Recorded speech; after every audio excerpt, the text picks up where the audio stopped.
And development, जिसके लिए विश्व के सर्वाधिक जीडीपी वाले पहले 7 थे, अब 15 हो गए, 16 हो गए देशों का वह संगठन था। उस ओईसीडी ने सन 2000 में एंगस मेडिसन नाम के अर्थशास्त्री को यह काम दिया कि वो विश्व का आर्थिक इतिहास लिखे। और चूंकि उनकी गणना, उनकी हिस्ट्री 0 ईस्वी से शुरू होती है, तो एंगस मेडिसन को भी काम दिया 0 ईस्वी से 2000 ईस्वी तक 2000 वर्ष का आर्थिक इतिहास लिख दीजिए। उस पुस्तक का नाम है economic history of the world millennial perspective by Angus medicine.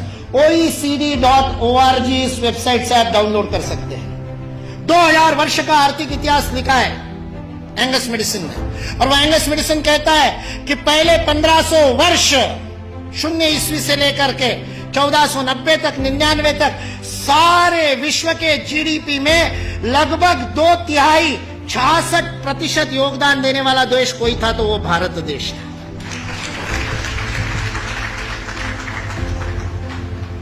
मैं सोच रहा था, इतिहास का मैं विद्यार्थी हूं, आपके जैसा इतना अध्ययन तो नहीं किया, लेकिन मैं सोच रहा था ये 1500 से क्या संबंध है। तो पता चला वास्को दी गामा 1498 में आया था। और मतलब उसने भारत को खोजा, ऐसा हम लोग भी लिखते हैं, तो उससे पहले कोई गुम हो गया होगा।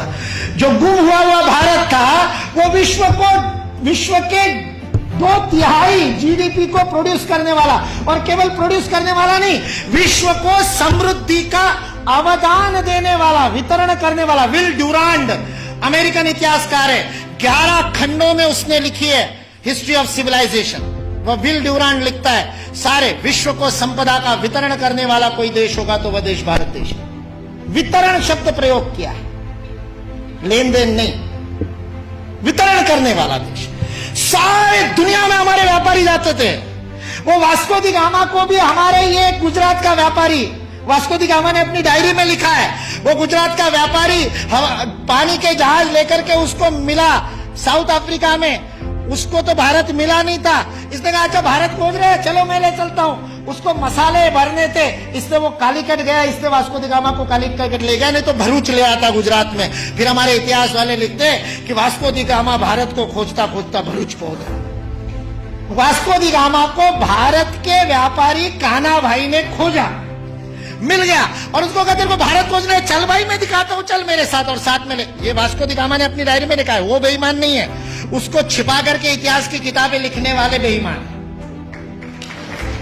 वास्को दी गामा की डायरी का उद्धरण दिए बिना हमारे को गलत इतिहास पढ़ाने वाले बेईमान है। वास्को दी गामा ने तो ईमानदारी से लिखा है, उसने ये भी लिखा है कि उस कान्हा भाई के जहाज मेरे जहाजों से कई गुना अधिक प्रगत थे। 40 खेने वाले लगाने के बाद भी मेरे जहाज को उतनी गति नहीं थी जो उससे 3 गुना बड़े, 3 मंजिल वाला जिसके ऊपर डेक था, ऐसे जहाज को केवल 16 नाविक खेते थे। ऐसा कान्हा भाई का जहाज था। भारत की विज्ञान और तकनीकी की स्थिति अंग्रेज इस देश में आए तब सारे विश्व से अधिक उन्नत थी। ये अंग्रेजों में से कुछ ईमानदार इतिहासकारों ने लिख करके रखा।